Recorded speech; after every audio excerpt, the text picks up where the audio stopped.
idea of Pass the Badge as a campaign started with one of our volunteers. He would wear a badge and then he'd give badges out to people for 24 hours and tell them like his story, and there was some messaging on the back about mental health, and then ask them to wear the badge for 24 hours and then pass it on to someone else to wear for the next 24 hours, and they passed it on again and again. So it wasn't just one person starting conversations, kind of showing that this is for all of us to chat about it. And then from that we wanted to develop it into a digital campaign. We create that digital badge to kind of add to overlays of photos, or to be used as a badge to pass on social media. So basically the concept is that for someone to start talking, and what that does is by them kind of sharing something, then hopefully what will happen is other people will share back. So hopefully what we'll be doing is we'll start with one conversation, and then hopefully that'll branch out to maybe 3 conversations, and those 3 conversations will turn to 9, turn to 27, and so on and so on. Why do you think that social media is a good place to speak about mental health? I think because there's so many different people on it that it's really, even though it doesn't feel it sometimes, it is really inclusive, and you can sort of put problems out there, or maybe talk about things that you wouldn't talk to your friends and family about, and know that it's mostly complete strangers. So it sometimes feels a little bit less terrifying. Right. Talking about something. You're not seeing that person's. Because you're not literally sitting there being like, I'm having a really shit time. So basically the same reason the trolls use the internet. Anonymity. Yeah, basically you're hiding behind a screen. Yeah. I also think though that it can be like almost on the flip side, like some followers as well like comment on just like if you're wearing a particularly nice outfit, and people saying like, oh my god, I want your life, like why are you so perfect? And it's just like I want to like actually put out that no, I'm not perfect, I actually have crippling anxiety like and this is what it's like. And so it's putting out these messages to let people know that like although that like there's things in the surface, there's a lot more going on underneath. So just like, you know, keep an open mind. Talk to people. You'll find out maybe something that you didn't know. So how's kind of, when you have done that at times, what's the reaction been like to that? So amazing. Yeah, I think it's never really, I mean, I've never put out anything that's been perceived negatively, especially to do with like mental health. It's usually people sharing their own stories, or offering advice, or even just, you know, letting you know that they're there if you want to talk to them. I do feel like it's definitely, your followers become more of like a community then, rather than you just feeling like you're sort of out there alone, which when you work online kind of sometimes feels like you are just sort of on your own behind a laptop, like, and you don't really have anyone to talk to, especially if you have anxiety about work, or if you're stressed out with something that no one else is in your team.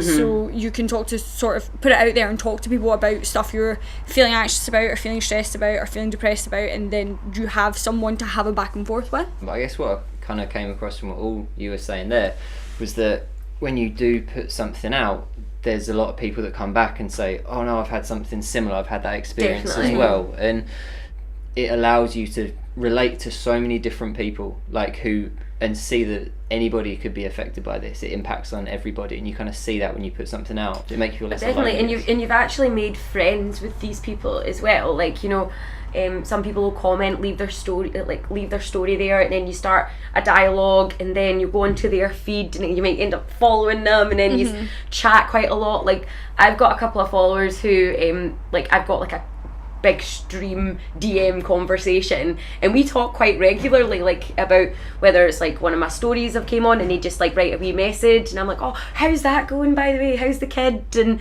blah blah, and like it doesn't just stop at that one post. It does like kind of continue, because if they feel that like you are a safe space to come to, then you want to welcome that, and like also I do want to check and make sure they're okay if they've been having a crap time. Like, I do care about those things. So it's like, even if you don't know the person, I think it actually sometimes that makes it easier, which is I think why a lot of people do want to talk to, like if it's a blogger or a brand, like if they are putting across this message, maybe they feel it easier just like leaving a random comment within like a kind of a larger feed, because then it wouldn't really be picked out so much if they just put that comment as a Facebook update or something. So it's just like a little like kind of edging in. And I think people talking about it more does help people feel not so alone, because if someone's feeling really depressed or really anxious and they're like, well, I'm the only person in the entire world that feels that way, and then they see like 4 people that they follow on Instagram all posting about mental health, they might just be like, all right, okay, well, it's not just me, maybe I can talk to other people about it, and it might help them actually either go and seek help or even just talk to one of their friends about it. Well, that's why I started talking about it, because mental health, it can be one of the loneliest places you can be, and if you have all these conflicting thoughts in your head or ideas of, like, I always thought of it as, I'm not myself today, and it's a really weird feeling to feel like that, but not being able to kind of explain it or thinking anyone else has those feelings. Yeah. So as soon as you kind of as soon as I put it out there personally, and the feedback I've had is it's quite similar for a lot of people, is as soon as you put it out there and try and articulate that, people come back and go, I know what you're feeling, I understand that. And as soon as you have that feeling that you're not the only person that feels like that, that takes a ton of pressure off you. Like that was a really big thing for me to go, I'm not alone, okay. And it obviously, like, that sounds a weird situation to be in. Obviously me and Amanda are married, and we talk about stuff a lot, but even then it's trying to articulate some stuff sometimes. Yeah. And see, it's hard to sometimes take advice or it's very hard to take advice from the people you love. Sometimes you need to hear from someone else. But we're the same, or we need to get to that realization ourselves. Yeah. And that again was one of those big things. Like, it's almost sometimes easier to kind of hear from a lot of different voices outside of your main circle of people, and go, oh, okay. It is important for sure, like, to reach out, to share your story. But for me, I find, like, I have certain people in my life who I talk to about my when I am feeling crazy. Like, I usually do phone Amanda, my brother, or the wife, as I like to call her, my best friend, and my boyfriend, like, is so supportive with my anxiety and everything, but there's certain, like, I think that it's like the more that we talk about it, like, I think he just gets upset, he gets worried about me, and he doesn't really know how to deal with it. So I try and have these conversations. Yeah, there's people that are practical, and if you've got a problem, they want to fix it. Exactly. That's the way a lot of people. That's the way I used to feel as well. Like, you feel helpless. Like with my friends who suffered, I would be like, right, well, let's fix this. Yes. Right, let's sit down, let's work it out, and then you go, oh, actually, this is not. It takes, again, it's one of those things. It's almost like a personal epiphany to realize that it's not about fixing something. It's not about exactly. It's about listening, and then or being there, or understanding, or But I've got a lot of friends who still kind of go, oh, okay, well, let's just fix the problem, or they don't get it, and that, again, that's one of the reasons that we want to do this, is because we want to kind of help explain that it's just about having the conversation. Well, that's what I was going to say, like, it's about having those conversations, but, like, I feel that, like, so when I'm in it, I can pretty much talk to those 3 people, and that's all I can, because I don't have words for anyone else to articulate. And so, but then once I'm over that little hurdle, then that's when I do go to my boyfriend and my mom or whoever, and just have those conversations, just because I think that it's important. This is how I was feeling, like, you know. I think that a lot of the time, these moments I have now, I kind of look at them and go, well, why am I feeling like that? Why has this happened? Like, what have I taken on that's too much? Like, what, like, where am I kind of, and then I kind of look, I kind of look back at it and go, right, okay, I felt like this because of this, or maybe doing too much, or I've done this or something like that, and then I can go, okay, well, now that's kind of, so I'm almost trying to use it as a growing mechanism. Doesn't always work that way, because sometimes obviously it's completely irrational. Yeah, like, because usually with me it is irrational, and I if I would sit down and go, okay, what made me feel like this, I would just end up getting anxious about it. Just going, oh my god, that's what made me feel like this. Exactly. Nothing. Everything is good. Why can't I breathe? Everyone's different. That's the whole thing. Again, that's the whole point about this. Exactly. Everyone's experiences are different. Totally. Even if they're similar, even if you and I both have a very similar panic attack, it can be completely different. Totally. And that's kind of again the whole point of this. But like, as I say, like, I kind of, mine are usually caused by something, and then I can kind of look at it. But yeah, there has been moments where I'm like, I don't know why I'm feeling like that. And I suppose that's a good thing to know as well, and what we're hoping with the campaign and with lots of people speaking about it, to realise that it doesn't have to be anything, or you don't have to be that person who tries to fix it. And if you don't understand, you can just ask questions, and with this kind of create a space where people can ask questions. And build I think an important fort. yes, safety. And I think an important thing to remember is that like it doesn't need to be like depression, anxiety, whatever like mental health category you can fall into. There doesn't need to be like a big trauma that is in your life that has happened to you. Like you don't need to feel overwhelmed. It can come from anything. The mind is a wonderful horrible place. And so it's and so like you don't like, I think that there obviously used to be this like I hope it's past tense that almost that mental health come from like damaged people. You know, and it's just like some trauma in your childhood. I'm like, I had a great childhood. I'm just damaged. No, you're not damaged. But yeah, like it's just that like, but that's the whole perception, and it's just like that's obviously not the case. I agree with that, because as an employer, when I was in my late teens, early 20s, and someone would be signed off for mental health reasons, as a young guy, I didn't understand. I was like, okay, I couldn't comprehend it. And obviously that was over a decade ago. But things we progressed quite a lot on social media. I think social media and the internet has helped that massively because people talk about it. Well, it's that, but it's also, you have to think about how much information is literally just thrown around all over the place, and how many conversations we can now have that we couldn't have a decade ago. A decade ago, we had MySpace just starting. Well, MySpace was in the throes of being there, but there wasn't as much. It wasn't as much of a big part of our lives. It wasn't a device in our hands all the time, which can be negative as well. But there wasn't like a lifeline in your hand that you can see all this information and pass this information around. Do you think, like, Amanda, do you think on social media, if people are starting off talking about it there and they're seeing other people talking about it, does that make it easier for you? Has that made it easier to then talk about it with people in your life offline as well? Yeah, I think so. I mean, we talk about it every day. Yeah. I mean, the people I talk to about it offline are obviously Sherry and Rich, and then I'll speak to my other friends about it. Like, I still don't speak to my mum about it because I know she's a worrier and that would just upset her. So I feel like there are still some like boundaries where I just wouldn't go with the whole like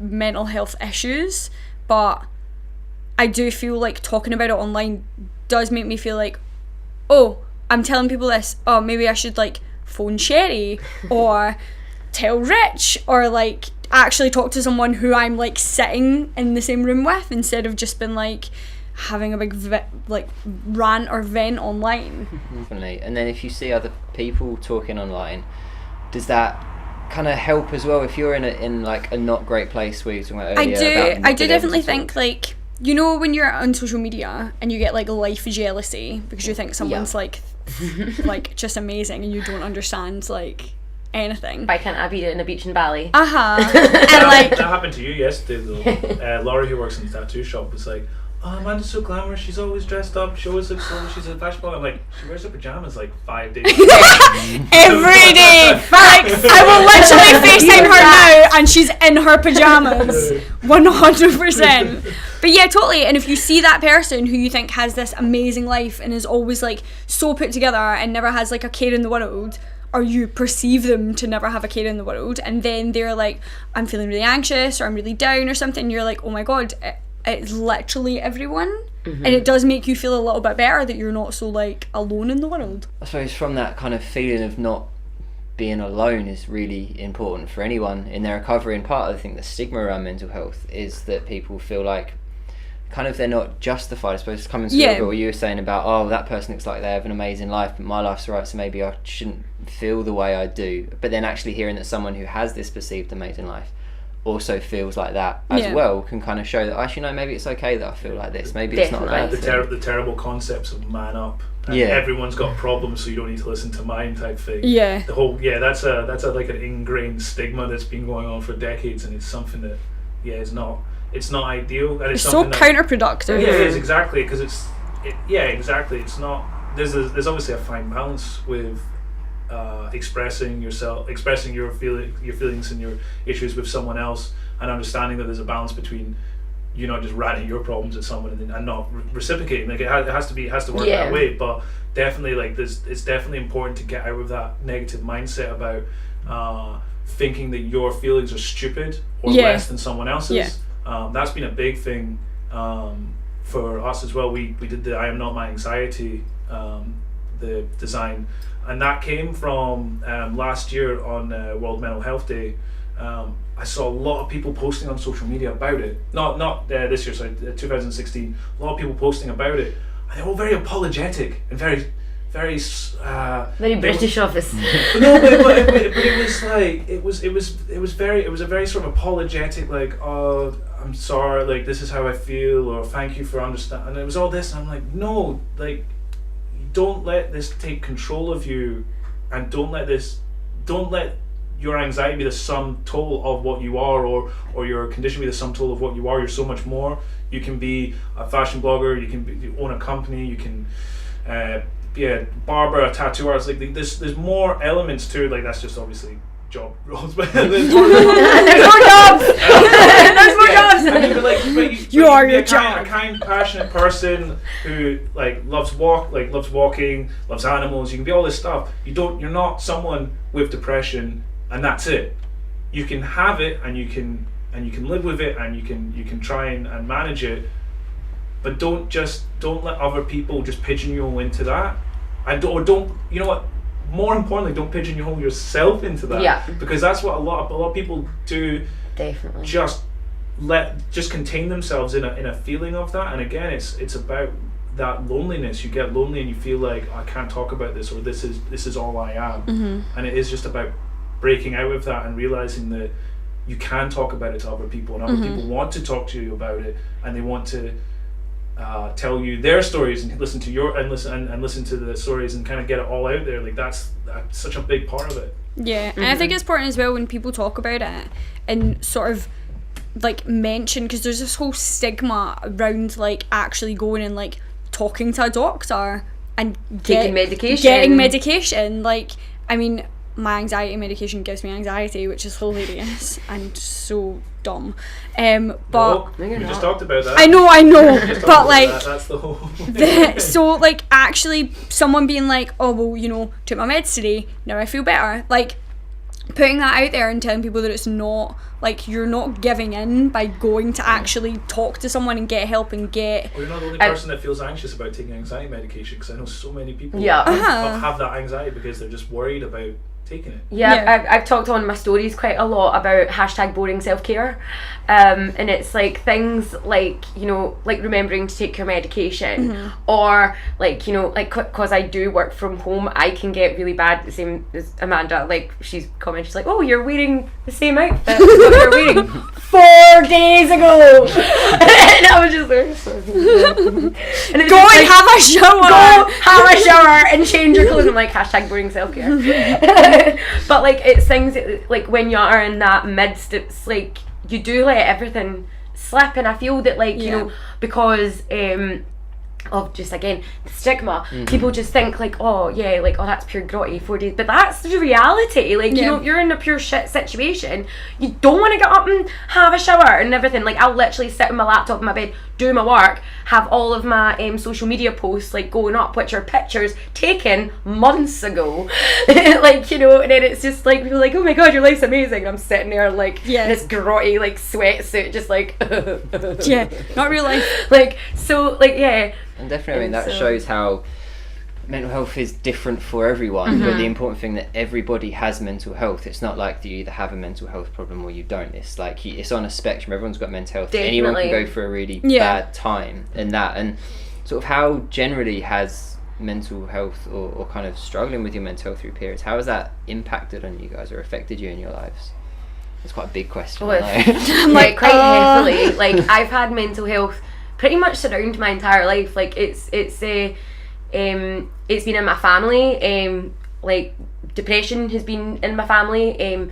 I'm very sure, like I have anxiety. I feel like I've went through bouts of probably where I have been depressed, but I just kind of always put it under this one umbrella of anxiety, because I feel that it is very different in comparison to the things that I've seen growing up.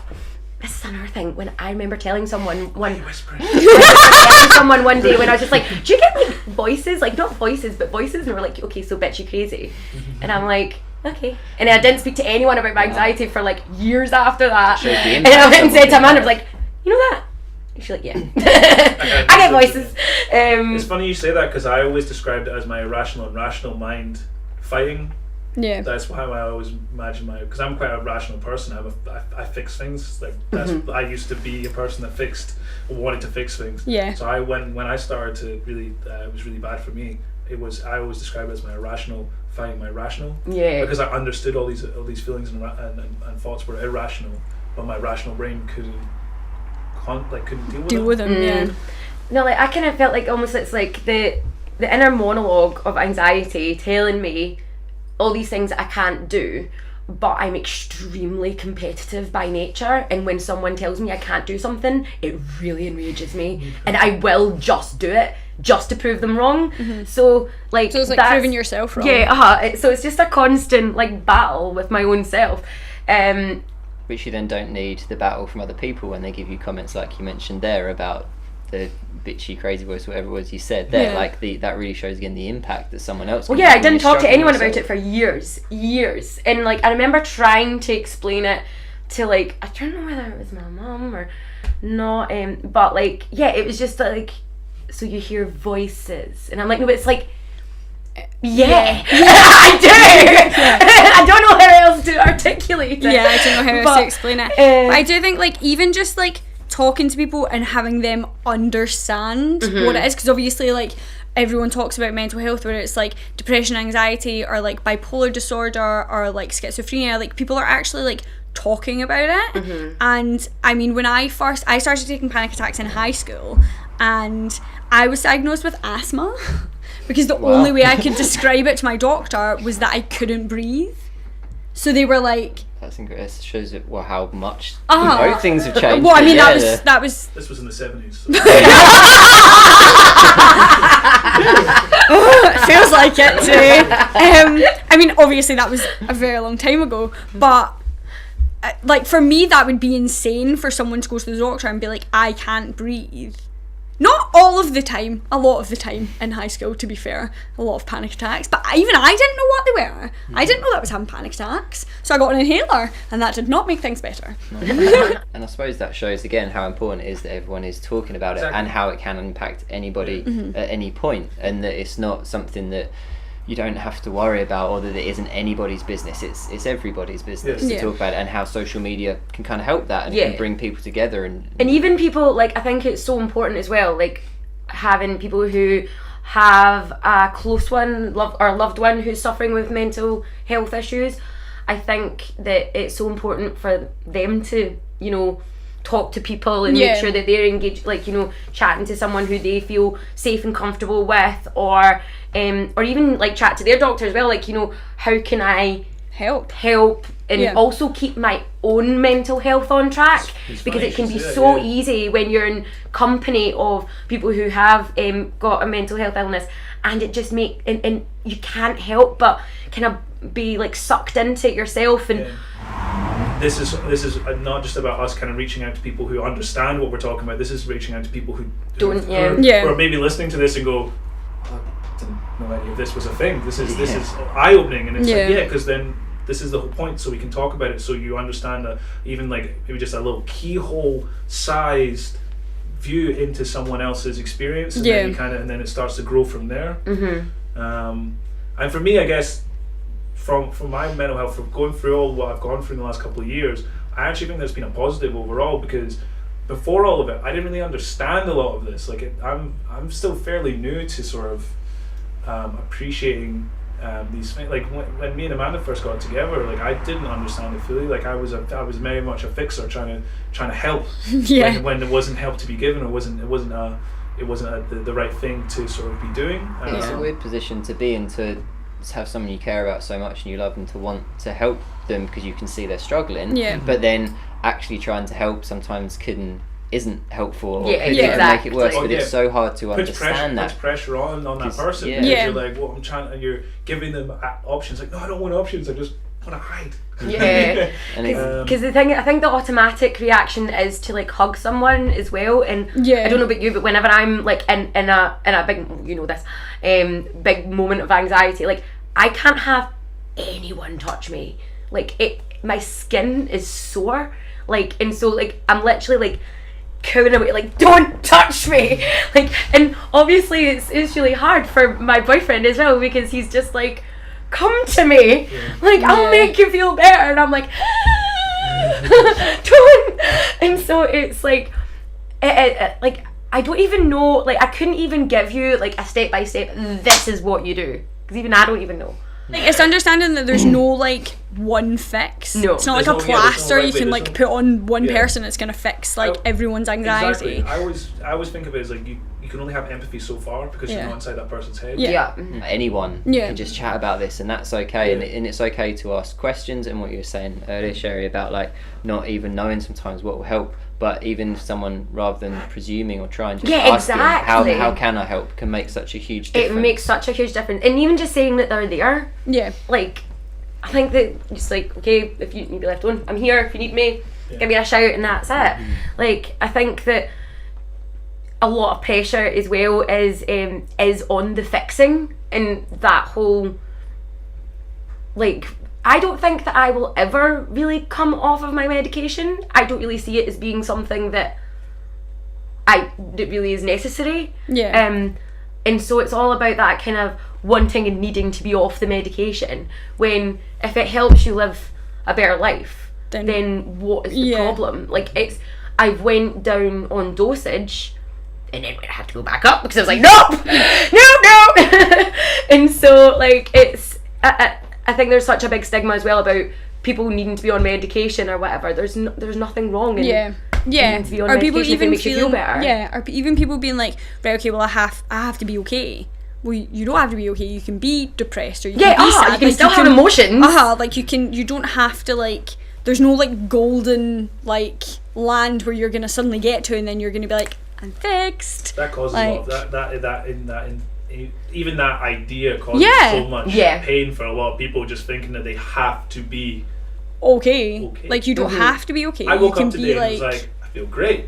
Yeah. But like that was a nice feeling to feel today, but it's not something that I constantly like go to. Like, but it's nice to wake up and go, I feel great today. I feel really, really good. Like everything's kind of going nicely at the moment. And I think that's for people like, who don't every day is have depression or don't have anxiety. Like, if someone's depressed, it doesn't mean to say that they don't have a good day, or they don't only just have really bad days. Like, they can have like a good week. It doesn't mean to say they're not still depressed, because it's still there. They're just having a really good week. So I think it's important to remember that you're not your anxiety, you're not your depression. It doesn't define who you are.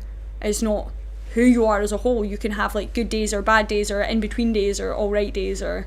Definitely, I think it's a really good message. And then kind of just to finish then with bringing it back to the campaign. And would you encourage people, if they see this, if they see the badges going about and they're thinking, should I post, can I post, whether they've had experience of like struggling with mental health or not, would you encourage them to actually get involved and be part of this conversation? Definitely, I think it's so important. And even if, as we've said before, even if mental health hasn't touched their personal experience, I'm sure everyone out there knows someone who has. So that should at least give people the push that they need to start talking about it and pass the badge. Yeah, no, definitely. I think with for me especially as a male in his 30s, I'm very aware that obviously there's a very high suicide rate for guys like myself. This year's been a lot of high profile incidences, and for me a lot of what this campaign is for me as well is just to have people just reach out to their friends and just say that they're there and ask if they're if they're okay. So this is a way for those people to maybe do it in in a way that they feel a little bit more comfortable, they can use the badge that we created to start talking, to just go, do you need me? Do you want to talk? Yeah. Because Here's a safe space. Exactly, yeah, exactly. Letting people know that you are a safe space. It doesn't, like, you can post it on your social media, on your Facebook, on your Instagram, and you can just ask them to DM you, or ask them to text you, or ask them to phone you. But it's just putting that positive net out there almost. Yeah. Even if everything we've talked about doesn't apply to you, you don't really understand it, but you're worried about one of your friends, or you're worried about a group of your friends, or you're just worried that you're maybe not asked that question before. Yeah. Definitely, yeah, that's really. I think that for me, again, when we first talked about it, that was a really big thing. I think it was just after Chester Bennington. Yeah. And I think that was very key. That was very key in my mind when we had that conversation about just creating a safe space on the opposite side of everything that we're talking about, for people to go, yeah, I'm here to help. Yeah. Definitely. Cool. Thank you very much. No, thank you. Really interesting. Really appreciate this. Thank you very much.